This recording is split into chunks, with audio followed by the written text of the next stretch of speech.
Hello everyone, welcome to G centric. और आज से हम स्टार्ट करेंगे इलेक्ट्रिकल मशीन की पहली मशीन जिसका नाम है ट्रांसफॉर्मर, जो कि खुद एक इलेक्ट्रिकल मशीन नहीं है, जैसा कि मैंने पिछले लेक्चर में आपको बताया था। It is closely related to electrical machine but it is not an absolute electrical machine. ठीक है, बाकी क्या था क्या नहीं था सब कुछ मैं आपको पिछले लेक्चर में बता चुका हूं।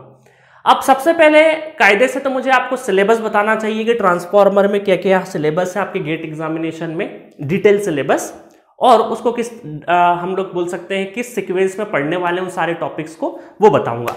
बट उसको बताने से पहले इस टॉपिक की थोड़ी सी इंपॉर्टेंस समझ लेते हैं कि ट्रांसफॉर्मर इतना इंपॉर्टेंट क्यों है, why it is so important in our present day power system. तो ट्रांसफॉर्मर की एक बार इंपॉर्टेंस आप समझ जाएंगे तो उसके बाद टॉपिक्स को पढ़ने में और थोड़ा मजा आएगा। ठीक है, और देखिए क्या हुआ होगा कि थोड़ी देर के लिए फर्ज करिए कि पहली बार इलेक्ट्रिसिटी इन्वेंट हुई होगी। कभी ना कभी इलेक्ट्रिसिटी, चाहे वो डीसी हो, एसी हो, कुछ भी हो, पहली बार इलेक्ट्रिसिटी आई होगी। सपोज करो मैं एक एग्जांपल लेता हूं कि आप अभी अपने कमरे में बैठे हैं और फर्ज करिए, सोचिए, थोड़ा सा हाइपोथेटिकल सिचुएशन है, थोड़ा सोचने में क्या ही जाएगा। सोच लीजिए कि आपने अपने रूम में इलेक्ट्रिसिटी पैदा कर दी है। तो मैं पूछूं कि सबसे पहले क्या करोगे? बोले सर इलेक्ट्रिसिटी अगर मैंने इन्वेंट कर दी, अगर मैंने इस रूम में, है ना, इसके पहले कोई भी इलेक्ट्रिसिटी जनरेट नहीं हुई है ना, पहली बार आपने करी है, तो सबसे पहले तो मैं खुद यूज करूंगा, है ना भाई। जो इन्वेंट करेगा सबसे पहले तो वही यूज करेगा। तो मैं तो सर अपने घर के इक्विपमेंट बना लूँ, उनको फटाफट इलेक्ट्रिसिटी दे दूंगा। थोड़ी देर के लिए एज्यूम कर लीजिए कि इक्विपमेंट भी बन गए, अदरवाइज इक्विपमेंट तो बाद में बने, है ना, उनको दे दूंगा। फिर क्या करोगे? सर फिर मैं अपने पड़ोसी को भी दे दूंगा। फिर क्या करोगे? सर मैं अपनी कॉलोनी में बांट दूंगा। फिर क्या करोगे? बोले सर पास वाली कॉलोनी में बांट दूंगा। इतने में आपका दोस्त पूछता है कि भाई इतना बांट क्यों रहे हो तुम, इसको रख लो संभाल के। बट आप बोलोगे कि जो मैंने इन्वेंट किया है ना इलेक्ट्रिसिटी, इसको मैं स्टोर करके नहीं रख सकता, इसको मैं लार्ज फॉर्म में स्टोर करके बिल्कुल नहीं रख सकता। स्मॉल फॉर्म में थोड़ी बहुत पॉसिबिलिटी है बट लार्ज बल्क पावर में सेव करके नहीं रख सकता। मुझे जितना जनरेट हुआ उतना कंजप्शन तो करना ही पड़ेगा।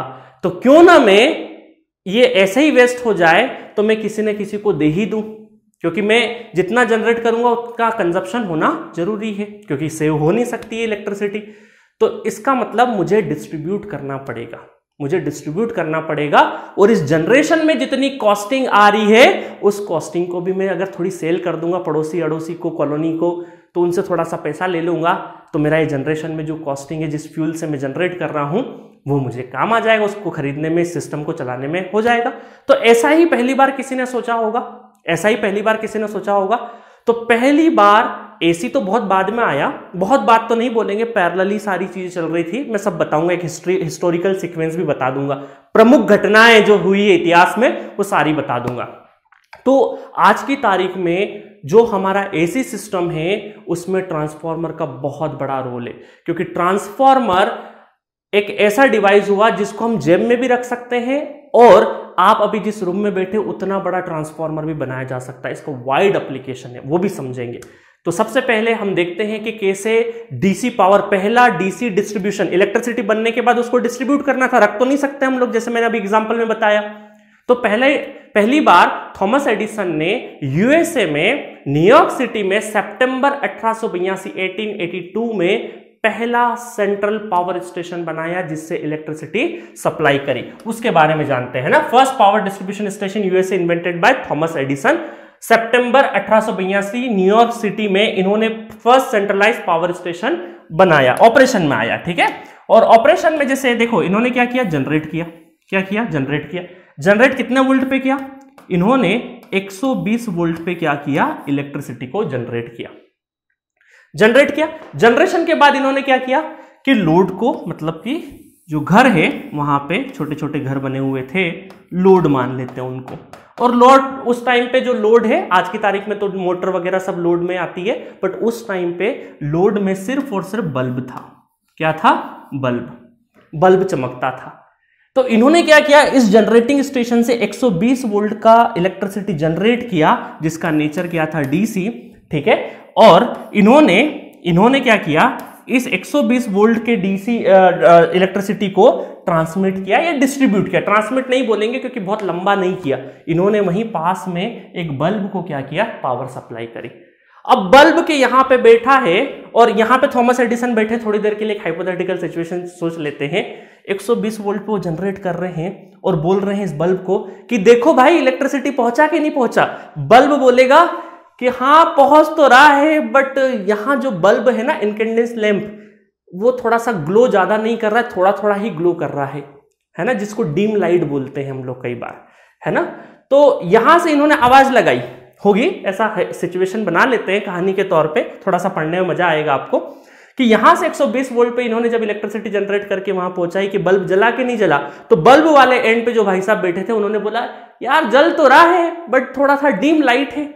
तो टेक्निकली डीम लाइट का मतलब क्या होता है, जब हमारे और आपके घरों में इलेक्ट्रिसिटी का वोल्टेज कम हो जाता है ना, बहुत लो वोल्टेज हो जाता है, तो जो इनकैंडेंस लैंप है, CFL और LED में नहीं दिखेगा, बट जो वो पुराने टाइम के बल्ब आते थे ना, उसमें दिखता था कि बहुत ही उसका ग्लो जो होता था ना, बहुत कम हो जाता था। तो इसका मतलब टेक्निकली क्या हुआ होगा कि यहां पर देखो पावर सप्लाई हो रही है, यहां पे पावर सप्लाई हो रही है, बट वोल्टेज क्या है, काफी कम है। तो अगर पावर में वोल्टेज कम है तो करंट बढ़ जाता है। अगर पावर ज्यादा बढ़ा रहे हो आप तो power equal to V into I. तो पावर में अगर वोल्टेज की कमी है तो करंट बढ़ाना पड़ेगा, और जैसे ही करंट बढ़ेगा तो जो पावर लॉस है वो क्या होता है, I²R लॉस। तो अगर 2 गुना आपने करंट बढ़ाया तो 4 गुना क्या होगा, पावर लॉस हो जाएगा। इसका मतलब बहुत ज्यादा पावर लॉस तो ये डिस्ट्रीब्यूशन जो वायर है इसी में हो गया, और साथ में वोल्टेज भी काफी ह्यूज वोल्टेज ड्रॉप हो रहा है, ह्यूज ड्रॉप। किसका, वोल्टेज का ह्यूज ड्रॉप हो रहा है, जिसकी वजह से बल्ब वाले एंड तक उतना सफिशिएंट वोल्टेज नहीं पहुंच पा रहा है। तो फिर इन्होंने क्या किया थॉमस एडिसन भाई साहब ने कि काम करते हैं यार, बल्ब लेके जो तुम है ना बहुत दूर बैठे हो, थोड़ा सा पास में आओ। इस बल्ब वाले कंज्यूमर को क्या बोला, डाटा फटकारा कि यार बहुत दूर बैठे हो तुम, थोड़ा सा पास में आ जाओ, पास में रहोगे तो थोड़ा सा ये हमारा लॉस भी कम होगा, ड्रॉप भी कम होगा। तो बल्ब वाला भाई साहब बोलता है ठीक है भैया, आपने बोला है तो हम थोड़ा सा घर हमारा और पास में ले आते हैं, बल्ब यहां पे ले आते हैं। तो एक बात तो ये हो गई कि यार इस वाले सिस्टम से हम बहुत लंबी दूरी पे नहीं जा सकते हैं। तो फिर इन्होंने क्या किया, उस टाइम पे न्यूयॉर्क सिटी में छोटे छोटे कस्बों में, या कॉलोनी बोल लीजिए आज के दौर की बात करें अगर हम लोग, तो छोटी छोटी कॉलोनी में ही छोटे छोटे जनरेटिंग प्लांट और उसके ही नियर बाय जितना पास हो सके बल्ब का लोड होता था। बट ये बहुत ही इनएफिशिएंट सिस्टम था, इफिशियंसी बहुत ज्यादा नहीं थी, क्योंकि जितना इनपुट दे रहा है आउटपुट में बहुत कम मिल रहा, मतलब इफिशिएंट तो नहीं था। सिस्टम बहुत ही पेचीदा था और इनएफिशिएंट सिस्टम था, जिसकी वजह से ये वाला सिस्टम बहुत लंबे समय तक नहीं चलता। अगर ये अकेला होता तो चलाना पड़ता, कोई अगर रास्ता नहीं होता। बट क्या हो रहा था लकीली कि जब डीसी पे काम हो रहा था थॉमस एडिसन जो थे ना, वो डीसी के दूर सपोर्टर थे, मतलब सोचते ही नहीं थे। कोई और आके ज्ञान भी दे जाता था ना कि साहब एसी थोड़ा सा ठीक है, उस पर ट्राई कर लो, नहीं हम तो डीसी पे ही करेंगे, इगोइस्टिक हो जाता है आदमी जब बहुत ज्यादा अचीवमेंट हो जाता है कई बार। तो ये दूर विरोधी, मतलब दूर सपोर्टर थे किसके, हमारे डीसी के, है ना। तो इन्होंने क्या किया, नहीं माना। तो पैरेलली क्या हो रहा था, एसी सिस्टम पे भी काम चल रहा था, अल्टरनेटिंग करंट पे भी काम चल रहा था, और थोड़े 1 या 2 सालों के अंदर ही क्या हुआ, पहला प्रैक्टिकल ट्रांसफॉर्मर बना, पहला practical and reliable commercial transformer बना। किसने, विलियम स्टैनली ने 1885 और 1886 के बीच में पहला प्रैक्टिकल ट्रांसफॉर्मर बनाया। देखो पहला प्रैक्टिकल ट्रांसफॉर्मर का इमेज, ये जरा पटिया है ना, थोड़ा सा पटिया है, और इस पटिए के ऊपर 2 वाइंडिंग में रैपअप करके ये देखो स्लाइस दिख रही कोर की, ये कोर की पूरा हमारा ट्रांसफॉर्मर कोर है। तो इस तरह का ये ओरिजिनल फोटो है पहले प्रैक्टिकल ट्रांसफॉर्मर का। तो अब सर ट्रांसफॉर्मर आने से क्या हुआ, देखो क्या हो रहा था, ट्रांसफॉर्मर आने से ये हुआ कि आप जनरेटिंग वोल्टेज और यहां पे जो यूटिलिटी एंड है उनमें वोल्टेज का डिफरेंशिएशन रख सकते हो, क्योंकि ट्रांसफॉर्मर एक ऐसा डिवाइस है जो वोल्टेज को अप डाउन कर सकता है। मतलब आप जनरेटिंग कोई से भी वोल्टेज पे करो, ट्रांसमिट कोई से भी वोल्टेज पे करो, और हर एक इक्विपमेंट का, ये तो बल्ब ही है, अब सोचो बल्ब के अलावा भी डिफरेंट लोड होंगे, डिफरेंट हमारे इक्विपमेंट होंगे, तो उनका एक पर्टिकुलर वोल्टेज होगा, ऑपरेटिंग वोल्टेज होगा।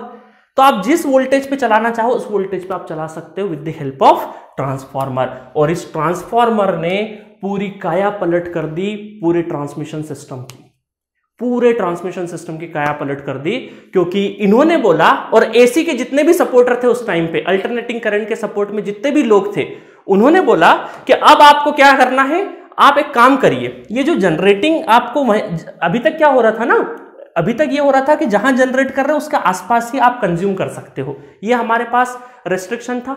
जब ट्रांसफार्मर का इन्वेंशन हो गया तो आप एसी सपोर्टर बोले कि आप कहीं पर भी जनरेट करो, जहां आपको कोयला मिल रहा है ना, थर्मल पावर स्टेशन लगा दो, वहीं पे जनरेट करो, कोई बात नहीं, हजारों किलोमीटर भी दूर होगा ना आपका लोड, तो ट्रांसफार्मर से हम लोग पहुंचा देंगे, इस ट्रांसफार्मर से क्या करेंगे, पहुंचा देंगे।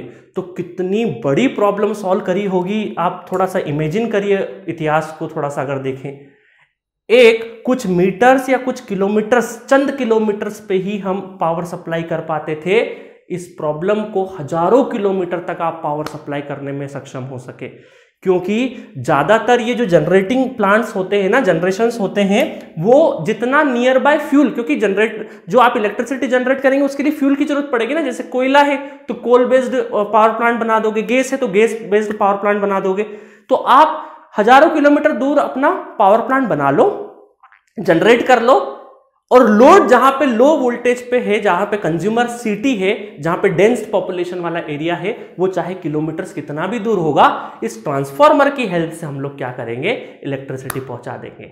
तो कितना आसान हो गया। अब देखो कि आपका जो जनरेटिंग वोल्टेज है, ये सब सारे वोल्टेज में प्रैक्टिकल वोल्टेज लेके आए हो, 6.6 kilo volt, 11 kilo volt, 15.75, 16 kilo volt, 21 kilo volt, 33 kilo volt, और कुछ कुछ अब लेटेस्ट में 37 किलो वोल्ट पे भी जनरेट हो रहे हैं, है ना। अप्रोक्सीमेटली बुक में जो रेंज लिखी जाती है वो 11 से लगा के 25 किलो वोल्ट के बीच में रेंज लिखी जाती है।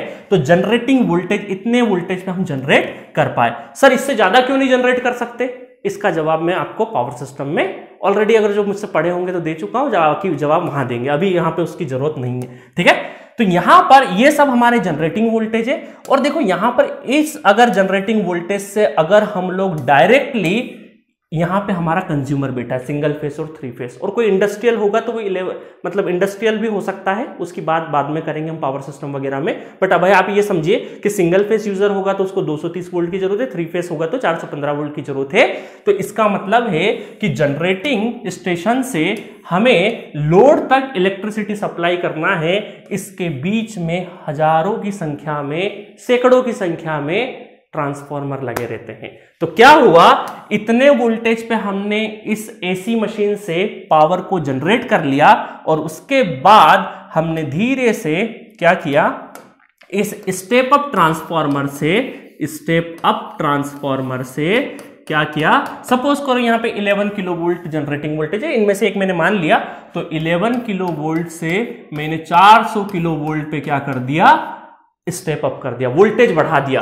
और अब मैं क्या करूंगा, लंबी दूरी तक क्या करूंगा, 400 किलो वोल्ट का ट्रांसमिशन चलाऊंगा, क्योंकि वोल्टेज बढ़ने से देखो पावर ट्रांसफर है ना, power transfer is proportional to voltage square. अगर 2 गुना वोल्टेज बढ़ा तो पावर ट्रांसफर कितना, 4 गुना पावर ट्रांसफर बढ़ जाएगा। तो आप देखो 400 किलो वोल्ट पर अगर पावर ट्रांसमिट करोगे तो आपका पावर ट्रांसफर क्या होगा, डबल हो जाएगा, 4 गुना हो जाएगा। 2 गुना अगर वोल्टेज बढ़ाओगे तो 4 गुना आपका पावर ट्रांसफर हो जाएगा। और साथ साथ में जो लॉस होगा आपका, पावर लॉस, क्योंकि वोल्टेज बढ़ा है, वोल्टेज बढ़ेगा तो करंट कम होगा, और करंट कम होगा तो लॉस भी आपका क्या रहेगा, कम से कम रहेगा। और फिर हम 400 से लगा के फिर अपनी सहूलियत के हिसाब से स्टेप डाउन करते रहते हैं, 400 किलो वोल्ट से लगा के 220 किलो वोल्ट, फिर 132, 66 करते करते डाउन करते जहां जहां हमको यूटिलिटी होती होगी वहां तक हम पहुंचाएंगे, और लास्ट में डिस्ट्रीब्यूशन ट्रांसफार्मर के थ्रू इन हमारे जो भी लोड है इसको हम सप्लाई दे देंगे। तो कितना कमाल की चीज हुई कि आपने एक जनरेटिंग प्लांट कई हजारों किलोमीटर दूर, कहीं जहां पे आपको फ्यूल नियर था, जहां पे फ्यूल सपोज करें कोल की माइंस जहां पे पास में थी, वहां पे आपने प्लांट को सेटअप कर दिया, और यूज करने वाले, उसी पावर को यूज करने वाले सैकड़ों किलोमीटर, हजारों किलोमीटर दूर लोग बैठे हैं, वो यूज कर रहे हैं, और जितना यूज कर रहे हैं उसका पैसा दे रहे हैं, और पैसे देने से ट्रांसमिशन में जो कर्मचारी काम कर रहे हैं, डिस्ट्रीब्यूशन में काम कर रहे हैं, जनरेशन में जो काम कर रहे हैं, उनको सैलरी मिल रहा है। तो ये पूरा सिस्टम बना। अब मुझे एक चीज बताओ, कि अगर यहां इस सिस्टम में ट्रांसफार्मर नहीं होते थोड़ी देर के लिए और एसी सिस्टम बन जाता, थोड़ी देर के लिए एसी जनरेशन पॉसिबल हो जाता और ट्रांसफार्मर का इजाद नहीं होता, तो मुझे एक चीज बताओ, आपने 11 किलो वोल्ट पे जनरेट कर लिया, सपोज करो पावर जनरेट कर लिया, और यहां ट्रांसफार्मर थोड़ी देर के लिए सपोज करिए ट्रांसफार्मर नहीं बने थे, ट्रांसफार्मर हटा दो, और यहां पे बल्ब है 230 वोल्ट पे बल्ब लगा हुआ है, और जनरेटिंग स्टेशन वाला बोल रहा है लो हमने जनरेट कर दिया 11 किलो वोल्ट पे, लो जलो, बल्ब को बोल रहे हैं, बल्ब बोलेगा अरे हम कहां जलेंगे 11 किलो वोल्ट पे, तो हम खुद ही जल जाएंगे, पूरी तरीके से जल जाएंगे, क्योंकि इतने हाई वोल्टेज पे यहां पे जो लगे इक्विपमेंट है वो सपोर्ट नहीं करते हैं, वो जल जाएंगे, उनकी वाइंडिंग जल जाएगी, क्योंकि वो इक्विपमेंट बहुत ही लो वोल्टेज पे बने हुए इक्विपमेंट है। तो इसका मतलब है कि आपके घर में अभी इस समय आपके घर में हजार तो नहीं बोलूंगा क्योंकि बहुत बड़ा घर शायद नहीं हो, बट कुछ जो चंद इक्विपमेंट है इलेक्ट्रिसिटी पे बेस्ड इक्विपमेंट है, चाहे रेफ्रिजरेटर हो, सीलिंग फैन हो, उनका डिफरेंट ऑपरेटिंग वोल्टेज होता है, उनका एक स्पेसिफिक वोल्टेज होता है, उसी पे उनको पावर देना पड़ेगा।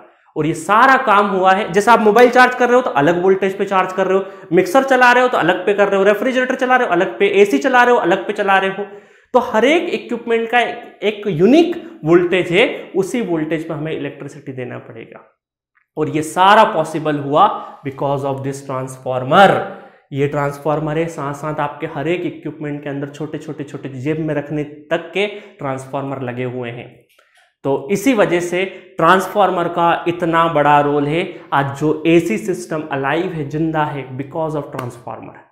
ठीक है, चलिए अब मैं थोड़ा सा इतिहास की कुछ घटनाएं आपको बताता हूं। इंपॉर्टेंस समझ में आया ट्रांसफार्मर का, कितना इंपॉर्टेंस है ट्रांसफार्मर का। देखो इतिहास की कुछ घटनाएं हैं, ऐसा नहीं कि इन्हीं घटनाओं पे आधारित है पूरा का पूरा इलेक्ट्रिसिटी का सिस्टम। इनके पहले भी 1820 में क्रिश्चियन ओरस्टेड आए, इन्होंने इलेक्ट्रोमैग्नेटिज्म दिया, बट ऐसा नहीं था कि इससे पहले खोज नहीं हो रही थी। इसके पहले 1700 में भी काइट एक्सपेरिमेंट मैंने आपको बताया है नेटवर्क थ्योरी में, 1752 में काइट एक्सपेरिमेंट किया था, है ना, तो वो काइट एक्सपेरिमेंट के का भी रोल रहा है। तो इससे पहले 1820 से भी पहले धीरे धीरे बहुत लोगों का कंट्रीब्यूशन रहा, और इसके बीच वाले जो साल है ना उसमें भी थोड़ा थोड़ा कंट्रीब्यूशन होता गया। उसके बाद एक बड़ी घटना घटी 1831 में, माइकल फैराडे आए और उन्होंने, माइकल फैराडे ने इलेक्ट्रोमैग्नेटिक इंडक्शन दिया 1831 में। और आप सोचो कि इलेक्ट्रोमैग्नेटिक इंडक्शन 1831 में दिया और पहला ट्रांसफार्मर बना, पहला प्रैक्टिकल ट्रांसफार्मर बना 1885 में। तकरीबन 50 साल लगे, तकरीबन 50 साल लगे हमें पहला ट्रांसफार्मर बनाने में। Huge respect. ये प्रिंसिपल्स आ चुके थे, इलेक्ट्रोमैग्नेटिक इंडक्शन का प्रिंसिपल आ चुका था, बट उसको डिवाइस में प्रैक्टिकल ट्रांसफार्मर बनाने में हमें बहुत टाइम लग गया। उसके बाद अच्छा बीच में 1882 में, अभी मैंने बताया फर्स्ट डीसी पावर ट्रांसमिशन नहीं बोल सकते इसको, क्या बोलेंगे, डिस्ट्रीब्यूशन। क्यों? क्योंकि जस्ट पास में ही हो रहा था वो, है ना, लंबी दूरी वाला होता तो फिर हमने ट्रांसमिशन और डिस्ट्रीब्यूशन दो हिस्से में, है ना, पावर जो हमारा फ्लो हो रहा है उसको ट्रांसमिशन डिस्ट्रीब्यूशन दो हिस्सों में बांटा है। क्यों बांटा? पावर सिस्टम में पढ़ेंगे, है ना। चलो, और फिर ट्रांसफार्मर बन चुका था तो 1887 में निकोला टेस्ला ने first alternating AC Motors and developed AC generator और एसी मोटर दोनों बना दी थी, एंड साथ में एसी ट्रांसमिशन टेक्नोलॉजी भी आई।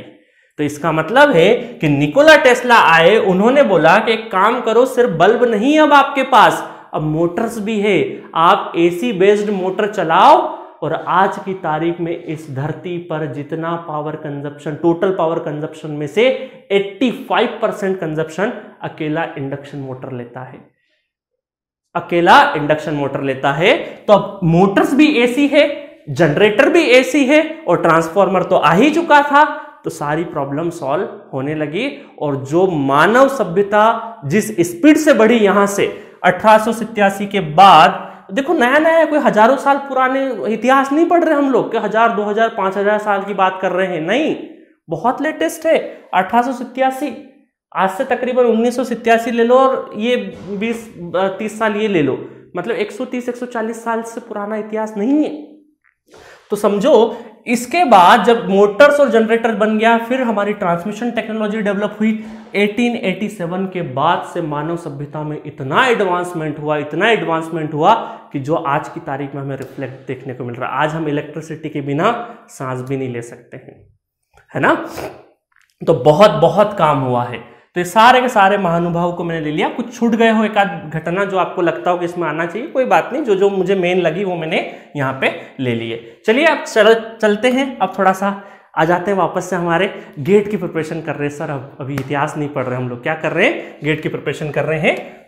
अब हम लोग डिटेल सिलेबस कैसे पढ़ाई करेंगे वो बताता हूं। सिंगल फेज ट्रांसफॉर्मर और 3 फेज ट्रांसफॉर्मर, दो चीजें आपके सिलेबस में, ट्रांसफॉर्मर के सिलेबस में। तो सबसे पहले आप पढ़ेंगे हम लोग बेसिक लॉस एंड प्रिंसिपल्स, है ना, ये बहुत इंपॉर्टेंट है बेसिक लॉस एंड प्रिंसिपल। इसमें जो छोटी छोटी चीजें आपको पूरे इलेक्ट्रिकल मशीन में यूज होगी वो मैं सारी यहाँ पे पढ़ा दूंगा। अब देखो कई बार ऐसा होता है कि बेसिक लॉस एंड प्रिंसिपल में मैं रोटेटिंग मशीन के भी कॉन्सेप्ट यहीं पढ़ा दूं, आगे बहुत सारे जो सिंक्रोनस या डीसी के बेसिक्स होंगे वो भी यहीं पढ़ा दूं। नहीं, ऐसा नहीं करूंगा मैं ट्रांसफॉर्मर में यूज होने वाले जितने बेसिक लॉज एंड प्रिंसिपल्स है वही पढ़ाऊंगा, कि अगर मैं यहाँ पे रोटेटिंग और ये सब चीजें करने लग गया ना तो आपका इंटरेस्ट खत्म हो जाएगा और मजा गड़बड़ हो जाएगा, क्योंकि यहां से बेसिक लॉस एंड प्रिंसिपल से कोई डायरेक्ट क्वेश्चन नहीं आता, बट पूरी इलेक्ट्रिकल मशीन समझने के लिए बहुत इंपॉर्टेंट है। तो मैं क्या करूंगा, हर एक मशीन में आप देखोगे मेरा पुराना इलेक्ट्रिकल मशीन भी, तो मैंने क्या किया है, ट्रांसफॉर्मर में भी बेसिक कॉन्सेप्ट, डीसी में भी basics law and principles, induction में भी बेसिक कॉन्सेप्ट एंड सिंक्रोनस में भी बेसिक कॉन्सेप्ट। तो हर एक मशीन में मैं बेसिक उस पर्टिकुलर मशीन की क्या रिक्वायरमेंट रहेगी वो मैं बता दूंगा। तो यहाँ बेसिक लॉस एंड प्रिंसिपल में सारी डिटेलिंग हम देखेंगे। उसके बाद कंस्ट्रक्शन डिटेल देखेंगे, उसके बाद मैग्नेटिक सर्किट देखेंगे, उसके बाद आइडियल ट्रांसफॉर्मर पे बात करेंगे, उसको नो लोड और लोड दोनों पे देखेंगे और साथ में फेजर भी बनाएंगे। उसके बाद हम लोग आइडियल मशीन पढ़ लिए, अब उसके अंदर प्रैक्टिकलिटीज डालेंगे, मॉडलिंग ऑफ प्रैक्टिकलिटीज, कि पहला रहेगा हमारा magnetic characteristic and hysteresis loss, दूसरा एडी करंट लॉस, तीसरा एंड चौथा copper loss and leakage flux क्या होगा, और इसकी मॉडलिंग करेंगे हम लोग। और उसके बाद फिर बनेगा practical transformer, equivalent circuit and phasor analysis. 7th number पे ट्रांसफॉर्मर की टेस्टिंग। जितने भी टेस्ट हमारे सारे इनडायरेक्ट टेस्ट होते हैं, है ना, डायरेक्ट और इनडायरेक्ट में क्या अंतर होता है सब पढ़ेंगे हम लोग।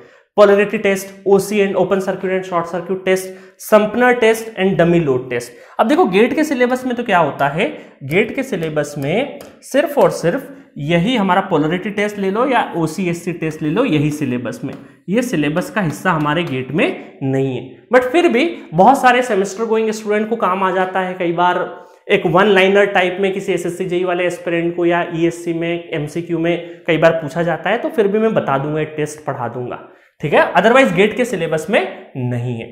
चलो नेक्स्ट देखें, उसके बाद 8 नंबर पे आता है हमारा per unit system and transformer का रेटिंग, उसके बारे में जानेंगे। 9th नंबर पे वोल्टेज रेगुलेशन, 10th पे जानेंगे हम लोग लॉसेस एंड एफिशिएंसी, 11th पे जानेंगे हम ऑटो ट्रांसफॉर्मर, है ना, बहुत मजेदार है ये। 12th पे जानेंगे पैरेलल ऑपरेशन कैसे परफॉर्म होते हैं। 13 पे जानेंगे डायमेंशन रिलेटेड प्रॉब्लम। कई बार डायमेंशन रिलेटेड प्रॉब्लम्स बहुत फ्रिक्वेंटली आज क्वेश्चन नहीं है, बट कभी कभी हर 2-3-4 सालों में एक बार सरप्राइज मिलता है, तो ये भी हम लोग देखेंगे। तो बहुत अच्छे से पूरा single phase transformer with numerical, theory तो पढ़ेंगे ही पढ़ेंगे, बहुत अच्छी क्वांटिटी में मैं आपको न्यूमेरिकल कराने वाला हूं, ठीक है। तो बेहतरीन तरीके से इस सीक्वेंस में हम लोग पढ़ेंगे, इस सीक्वेंस को ध्यान रखना, इसी सीक्वेंस में पढ़ेंगे और आपके दिमाग में एक एक करके सारी चीज आती जाएगी। फिर बात करेंगे हम लोग 3 फेज ट्रांसफॉर्मर की। 3 फेज ट्रांसफॉर्मर में क्या है, construction, phasor group, harmonic analysis बहुत important, 3 phase connection, 3 winding transformer. अब देखो 3 वाइंडिंग ट्रांसफॉर्मर हमारा सिंगल फेज के लिए भी होता है, 3 फेज के लिए भी होता है। तो मैं यहाँ पे कॉमनली 3 फेज के बाद पढ़ाऊंगा, तो सिंगल फेज के भी कुछ क्वेश्चन ले लूंगा, 3 फेज के भी ले लूंगा, ठीक है।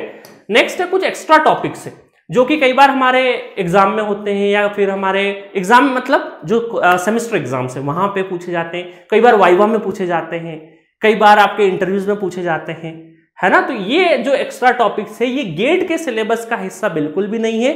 इनमें आता है excitation phenomena, inrush current, switching transient, open delta connection, Scott connection, है ना। इस तरीके से 5 पॉइंट्स है जो एक्स्ट्रा टॉपिक्स है, जो कि गेट के सिलेबस में नहीं है, बट ये अलग अलग जगह पे वाइवा, इंटरव्यू में, या फिर वन लाइनर जो क्वेश्चंस होते हैं, गेट में तो वन लाइनर बहुत ज्यादा नहीं आते, एसएससी जेई हो जाए या फिर आपका ईएससी का प्री हो जाए, वहां पे आपसे पूछे जाते हैं।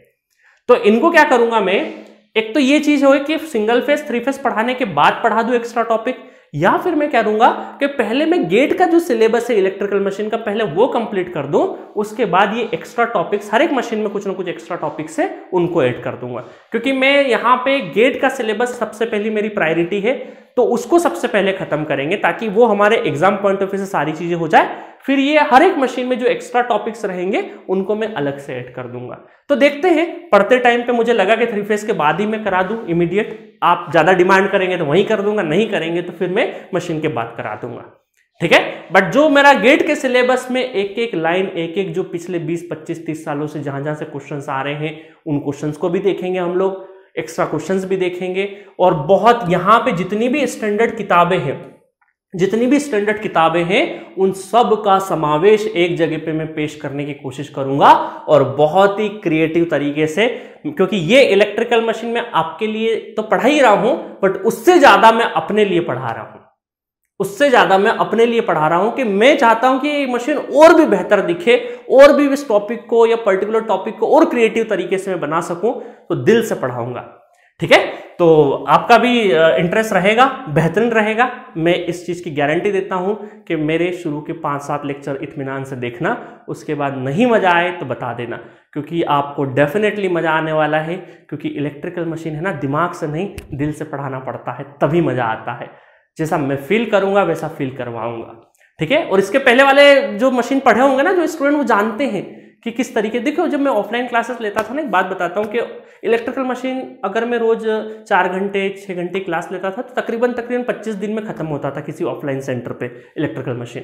तो उन 25 दिनों में क्या होता ना, हर एक स्टूडेंट से इतने लंबे जब सब्जेक्ट्स होते हैं तो एक कनेक्शन बन जाता है, स्टूडेंट मुझे समझ जाते हैं, मैं स्टूडेंट को समझ जाता हूँ। तो कई बार लास्ट में जब मेरा जाने का टाइम होता है, क्योंकि उस शहर में एक ही बार आना होता है, तो स्टूडेंट बड़े भावुक हो जाते हैं, बहुत मजा आता है कि यार चलो कभी अच्छे स्टूडेंट मिले। कई बार स्टूडेंट केक लेके आ जाते थे, तो बहुत मजा करा हमने। पिछले जब 4-5-6 साल हमने जब ऑफलाइन फील्ड में अलग अलग शहरों में पढ़ाया तो बहुत प्यार मिला अलग अलग जगह से, तो मजा आता था। तो वो एक्सपीरियंस यहाँ पे कैमरे के सामने झलकता है कि भाई वो जो स्किल सेट था फिजिकल क्लासेस का, वो यहाँ पे ऑनलाइन में बहुत काम आता है। आप मेरे मशीन पावर सिस्टम के सब्जेक्ट पढ़ोगे, ऑलरेडी रखे हैं, पढ़ सकते हो, तो आप पाओगे कि बहुत बार ऐसा होगा कि आपको जो डाउट आ रहा मुझे पहले से थोड़ा थोड़ा पता है कि हाँ ये डाउट आ सकता है, मैं वहीं पे सॉल्व कर दिया। ऐसा स्टूडेंट भी फीडबैक देते हैं कि सर हम जब लेक्चर देखते हैं ऐसा लगता है हम ऑफलाइन क्लास में देख रहे।